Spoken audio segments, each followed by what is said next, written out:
வணக்கம் வெண்பெரி யூடியூப் நண்பர்களே, நம்ம சேனலை சப்ஸ்கிரைப் பண்ணாத நண்பர்கள் சப்ஸ்கிரைப் பண்ணிக்கங்க. கூடவே பெல் ஐக்கானை கிளிக் பண்ணி வச்சுக்கங்க. அப்போ தான் நம்ம போடக்கூடிய வீடியோ உடனுக்குடனே வந்து சேரும். நீங்கள் இன்னும் நம்ம டெலிகிராம் சேனலில் ஜாயின் பண்ணல அப்படின்னா மஸ்ட்டாக ஜாயின் பண்ணிக்கங்க. டிஸ்கிரிப்ஷன்லையும் ஃபஸ்ட்டு கமெண்ட்லையும் பின் பண்ணி வைக்கிறோம். வாங்க இன்றைக்கி வீடியோக்குள்ளே போகலாம். ஸோ நம்ம சேனல் வீடியோ உங்களுக்கு யூஸ்ஃபுல்லாக இருக்குன்னு நினச்சின்னா மற்ற நண்பர்களுக்கும் ஷேர் பண்ண மறந்துடாதீங்க. ஓகே, ஐபிஎல்லோட 25வது மேட்ச்சு மும்பைக்கும் ஆர்சிபிக்கும் இடையில் வான்கடே ஸ்டேடியம் மும்பையில் இந்த மேட்ச் நடக்குது. ஓகேங்களா? ஸோ இதுக்கான பிச் ரிப்போர்ட் ப்ளஸ் வந்து கிரெடிட் பேஸும் பர்சன்டேஜ் பேஸ் பிக்கிங் வைஸ் எப்படி பண்ணலாம், ஆன் டைமில் நீங்கள் டீமை ப்ளஸ் கேப்டன் விசி பாசிபிலிட்டி எப்படி எடுக்கலாம் அப்படிங்கிறத கொஞ்சம் பார்ப்போம். லாஸ்ட் வீடியோவில் சில தகவல்கள் கொடுத்துருந்தோம். ஒரு 6 நிமிஷம் வெட்டியாக பேசினேன் அப்படிங்கிற மாதிரிலாம் நிறைய பேர் சொல்லியிருந்தீங்க கமெண்டில். ஸோ அது ஒன்றும் பிரச்சனை இல்லை. ஸோ எல்லா இடத்துலையும் ஒரு நீங்கள் கேமை எப்படி புரிஞ்சுக்கிறோம் அப்படிங்கிறது ஒன்று இருக்குது. ஸோ அந்த விஷயந்தான் சொன்னோம். ஓகே, சரி, ஓகே. இந்த மேட்ச் முன்னாடி பார்க்குறதுக்கு முன்னாடி லாஸ்ட் மேட்சஸ் என்ன நடந்திருந்தது அப்படின்னு சொல்லி பார்த்துக்கலாம். ஆர்ஆருக்கும் ஜிடி கடையில் நம்ம வீடியோ போட்டிருந்தோம்.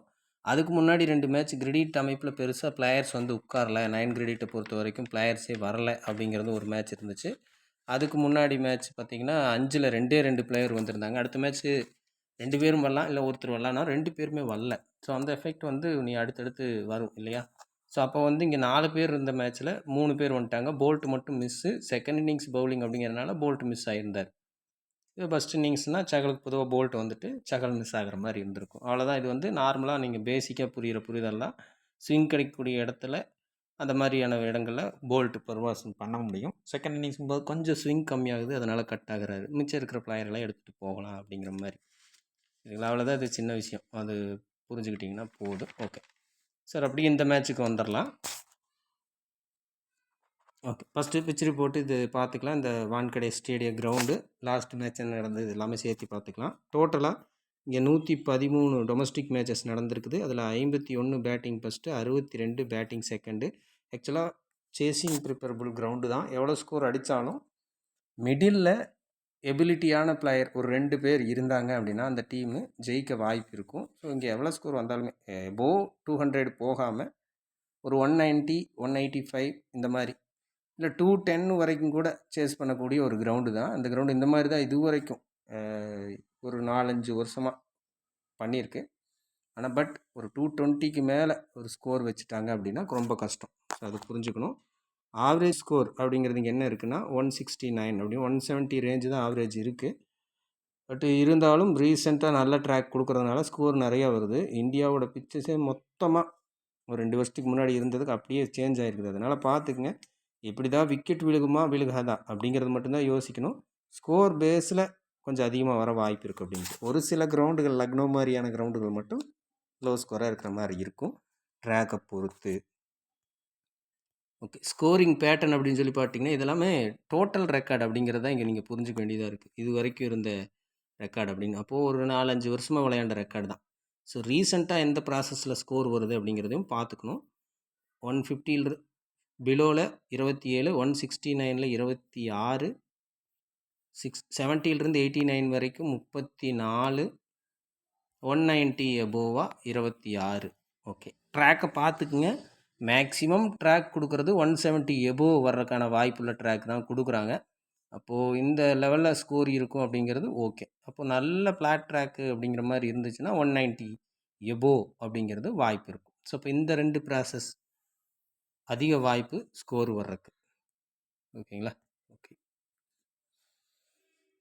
பார்த்துங்க. லாஸ்ட்டு இங்கே நடந்த மேட்ச்சில் என்ன ஆயிருந்ததுன்னா மும்பை ஃபஸ்ட்டு பேட்டிங் பிடிச்சி 234 அப்படிங்கிற ஸ்கோரை பண்ணியிருந்தாங்க. ஸோ இந்த ஸ்கோரை வந்து இவங்க ஜெயிச்சிருவாங்க அப்படிங்கிறத சொல்லுச்சு. பட் ஆனாலும் சேஸ் பண்ண டீமு 205 அப்படின்னு சொல்லி ஸ்கோர் பண்ணியிருந்தாங்க. 8 விக்கெட் லூஸ் பண்ணி.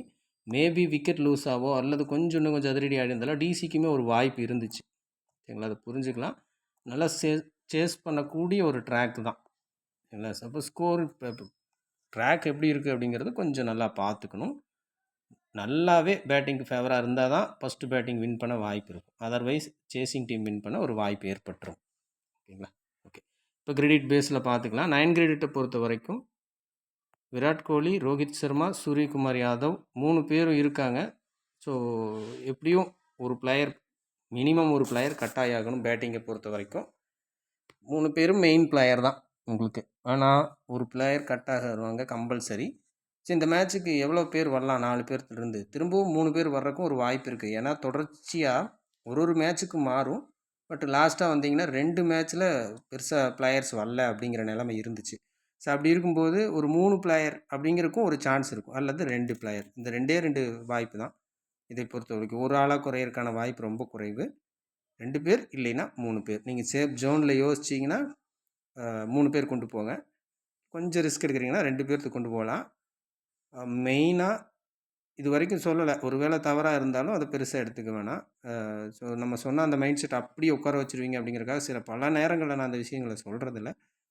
இருந்தாலும் கோலி ரோஹித்தில் தான் யாராவது ஒருத்தர் கட்டாக சின்ன வாய்ப்பு இருக்கும். இது என்னோட ஓன் ஒப்பீனியன். சரிங்களா?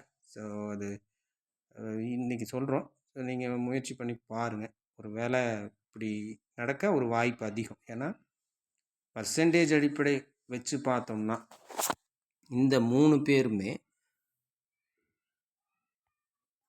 விராட் கோலி ஆகட்டும், பும்ராவாகட்டும், ரோஹித் சர்மா ஆகட்டும், இந்த 3 பேரும் தான் அதிகமான பிக்கிங். ஸோ இங்கேருந்து தான் ஒருத்தர் மினிமம் கட் ஆகிற மாதிரி இருக்கும். 2வது ஆள் கட் பண்ணுறீங்கன்னா சூரியகுமாரையும் சேர்த்து கட் பண்ணிக்கலாம்.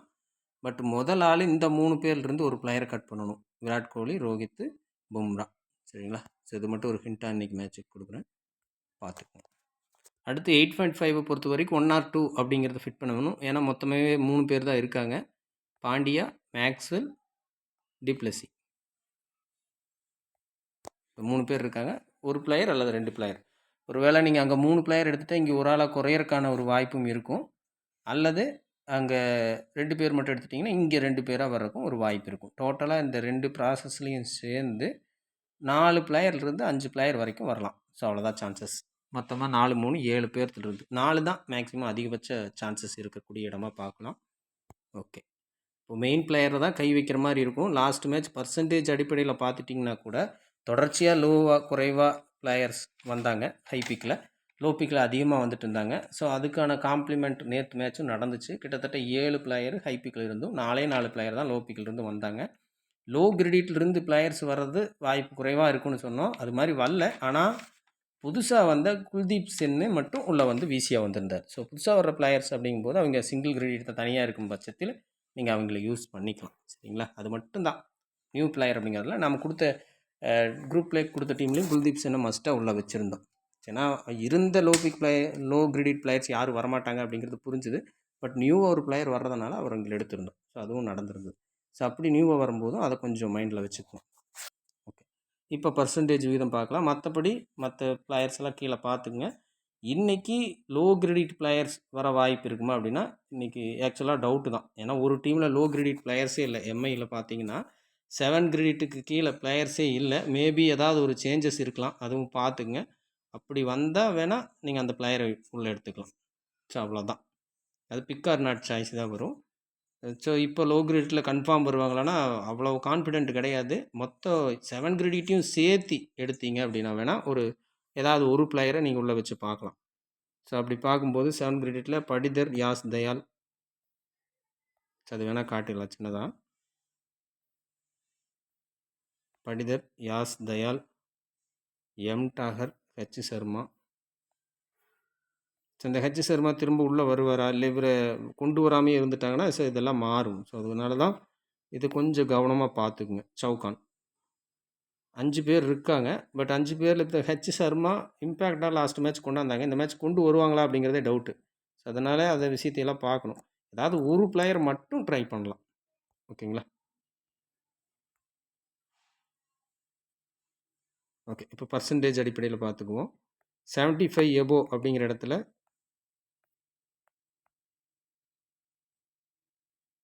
6 பேர் இருக்கணும். பும்ரா. ஸோ 6 பிளேயர் இருக்காங்க. 3 or 4 பிளேயர்ஸுக்கு வாய்ப்பு இருக்கும். ஸோ இதில் நம்ம சொல்லிட்டோம், கிரெடிட்டை பேஸ் பண்ணி பார்க்கும்போது கோலி, ரோஹித்தில் ஒருத்தர் மிஸ் ஆகிற மாதிரி வாய்ப்புகள் இருக்கலாம். ஒரு சில டீமில் மட்டும் 2 பேர்த்தையும் சேர்த்து ஃபிட் பண்ணுங்கள். ஏன்னா ரொம்ப ஒரு ஸ்கோர் பயங்கர ஹை ஸ்கோராக இருக்கக்கூடிய இடத்துல என்ன ஆகும் அப்படின்னா ஒருவேளை பும்ரா அதில் மிடில் சூரியகுமார் யாதவ் இவங்க கட்டாயி கூட இவங்க 2 பேர் வரலாம். ஏன்னா அந்த 4 பேர் தான் அங்கே இருந்தது. அந்த 4 பேர்த்தில் இங்கே இல்லாதவங்க சூரியகுமார் யாதவும் பும்ராவும். ஒரு வேளை பும்ரா கட்டாயி கூட ரோஹித்தும் கோலியும் வரலாம். இதுதான் சாய்ஸு. பட் மேக்ஸிமம் இங்கேருந்து கட் ஆக வாய்ப்பு இருக்கும். கிரவுண்டை பார்த்துக்குங்க. பியூர்லியாக இருந்தால் 2 பேர்த்தையும் வச்சுட்டு போய்க்கிட்டு பும்ராவை கட் பண்ணுற மாதிரி பார்த்துக்குங்க. ஓகேங்களா? டோட்டலாக இங்கே என்ன கணக்கு வரணும் அப்படின்னு கேட்டால் 3 ஆர் 4 பிளேயர்ஸ் அப்படிங்கிறதுக்கு தான் அதிக வாய்ப்பு. 3 அப்படிங்கிறது மேக்ஸிமம் நடக்க வாய்ப்பு. இங்கே பவுலிங் பேஸ் பிளேயர்ஸும் இருக்காங்க, பேட்டிங் பேஸில் கலந்து இருக்கிற பிளேயர்ஸ் இருக்காங்க. மேக்ஸ்வெல், பாண்டியா இவங்கெல்லாம் பேட்டிங் பேஸ்லையும் யோசிக்கக்கூடிய பிளேயர்ஸ் அப்படி இருக்கிறதுனால ஒருவேளை 4 பிளேயர்ஸ்க்கான பேட்டிங் ட்ராக்காக இருக்கும் பட்சத்தில் 4 பிளேயருக்கு வாய்ப்பு இருக்கும். பவுலிங் பேஸ் ட்ராக்காக இருந்தால் கம்பல்சரி 3 பிளேயர் தான் வர வாய்ப்பு இருக்கும். ஓகே, அடுத்தது 50 எபோவ் 50 to 75 அப்படிங்கிற இடத்துல கிட்டத்தட்ட இங்கே ஒரு 5 பிளேயர் இருப்பாங்க. டோட்டலாக 11 பிளேயர் கால்குலேஷன் வந்துருச்சு இந்த மேட்சை பொறுத்த வரைக்கும். ஓகே, ஒரு ஆள் கட் பண்ணணும். ஓகே, 5 பிளேயர் இருக்காங்க. அங்கே 3 இல்லைன்னா 4 அப்படின்னு சொல்லி எடுத்துக்க சொல்லியிருக்கோம். டோட்டலாக இங்கே கணக்கு பண்ணிக்கங்க. ஒரு 6 பிளேயர்லேருந்து 7 பிளேயர் வரைக்கும் உள்ளே கொண்டு வரணும். அங்கே 3 பிளேயர் எடுத்திங்கன்னா இதிலிருந்து கம்பல்சரி 3 பிளேயர் வர மாதிரி இருக்கும். ஸோ இங்கே செகண்ட் ஆப்ஷனாக இருக்கிற அங்கே பேட்டிங்கில் பார்த்தீங்க மேக்ஸ்வெல், அதுக்கு ஓவராக நீங்கள் க்ரீன் இங்கே ஃபிட் பண்ணலாம் ஒரு டீமில். அதே மாதிரி அவங்க டீமில் ரோஹித்துக்கு ஓவராக சூரியகுமார் யாதவ், அதே பாண்டியாவுக்கு ஓவராக செப்பர்ட், இப்படி ட்ரை பண்ணி பார்க்கலாம். சரிங்களா? அதே மாதிரி பும்ரா நீங்கள் ரிலீஸ் பண்ணுறீங்க அப்படின்னா அந்த இடத்துல செரால்ட் காட்சி. ஸோ இப்படி ஒரு மேக்கப் பண்ணி ஒரு 6 பேர்லேருந்து 7 பேர் வரைக்கும் ட்ரை பண்ணி பார்க்கலாம். இந்த ரொட்டேஷனுக்குள்ளே தான் அமைய வாய்ப்பு இருக்கும். சரிங்களா? ஸோ முக்கியமாக கவனிக்க வேண்டியது, ஸோ இந்த கேட்டகரியை பொறுத்த வரைக்கும் D+C ஃபார்முக்கு வந்த மாதிரி இருக்குது லாஸ்ட் மேட்ச். ஸோ ஒரு சின்ன வாய்ப்பு இருக்கும், அவரையும் ட்ரை பண்ணலாம்.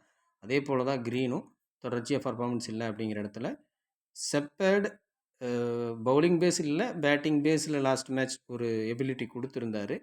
அதே வாய்ப்பு திரும்ப கிடைக்குமா அப்படிங்கிறது பார்க்கணும். ஒரு வேளை விக்கெட் சரிகிற மாதிரி ரோஹித் சர்மா மாதிரியான பிளேயர்ஸை டாப்பில் மிஸ் பண்ணுறீங்கன்னா மட்டும் இங்கே ட்ரை பண்ணி பார்க்கலாம். அடுத்தது 25 to 50 அப்படிங்கிற இடத்துல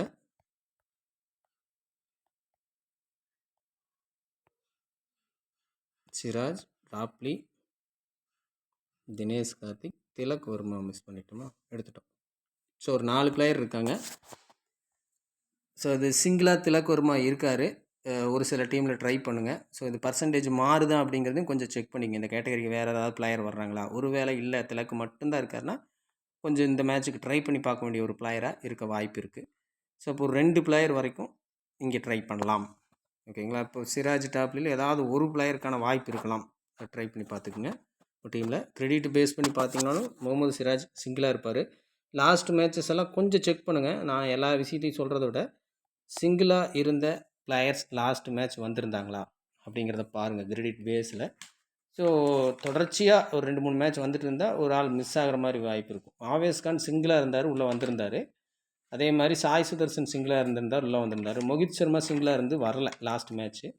ஸோ மேபி பவுலிங் பேஸில் இருக்கிற பிளேயர்ஸ் இன்றைக்கி ஏதாவது வர ஒரு வாய்ப்பு இருக்கும். அப்போ சிராஜை நீங்கள் ஒரு ஓரளவுக்கு இன்றைக்கி கன்சிடர் பண்ணி பார்க்கலாம். ஸோ அடுத்தது 0 to 25 அப்படிங்கிற இடத்துல Tim David, Rajat Patidar, Chauhan, Mohammad Nabi, Yash Dayal, Madhwal, Piyush Chawla, M Dagar, H Sharma. So ஒரு 9 பிளேயர் இருக்காங்க. ஸோ நம்ம கால்குலேட் படி அங்கே 6 பேர் எடுத்துகிட்டு இங்கே 8னா இங்கே ஒரு மினிமம் ஒரு 3 பிளேயர். திரும்பவும் பவுலிங்கில் பாருங்கள். ஸோ இந்த விஷயம் தொடர்ச்சியாக நடக்குது. ஸோ நம்ம டீமில் பவுலிங் பேஸில் இருக்கிற பிளேயர்ஸை ஓரளவுக்கு கரெக்டாக ஃபிட் பண்ணிடுறோம். நம்மளுடைய ஓன் டீமுக்கும் சரி, குரூப் பிளே கொடுக்குற டீமுக்கும் சரி. பவுலர்ஸ் இங்கே அதிகமாக இருக்கும்போது டாப்பரை விட இந்த லோயர்ஸ் பர்ஃபார்மன்ஸ் பண்ணுறது தொடர்ச்சியாக நடக்கக்கூடிய ஒரு விஷயமா இருக்குது. லாஸ்ட் மேட்ச் குல்தீப் சென் மாதிரி.